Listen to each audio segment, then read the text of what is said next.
ওয়া ইন্নাল্লাহা আমারাল মুমিনিন কামা আমারা বিহিল মুরসালিন।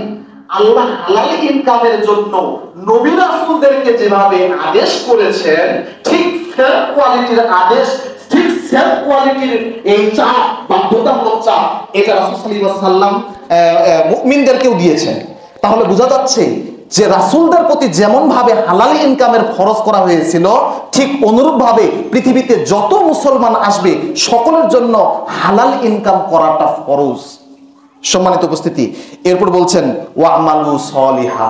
প্রথমত হালাল ইনকাম করবে, এটা হলো শর্ত। দ্বিতীয়ত হলো ওয়া'মালু সলিহা, সৎ আমল করবে।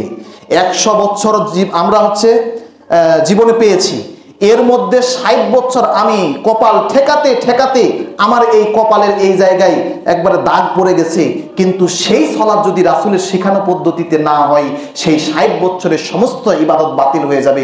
আল্লাহ রাব্বুল আলামিনের কাছে সে কি পরিমাণ সেই ইবাদতের কোনো মূল্য নেই। সম্মানিত উপস্থিতি, এজন্য বলছে ওয়া'মালু সলিহা, শুধু আমল করলেই হবে না। 40 বছর শুধু সুন্নাত উঠলে আর বসলে হবে না।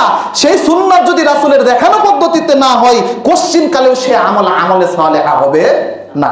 তাহলে আমলে সালেহা করতে হলে অবশ্যই রাসূল সাল্লাল্লাহু আলাইহি ওয়াসাল্লামের ইক্তেদা বিন নবী সাল্লাল্লাহু আলাইহি ওয়াসাল্লাম, রাসূল সাল্লাল্লাহু আলাইহি ওয়াসাল্লাম যেভাবে করেছেন সেই পদ্ধতিতেই হতে হবে, নচেত আমলে সালেহা হবে না।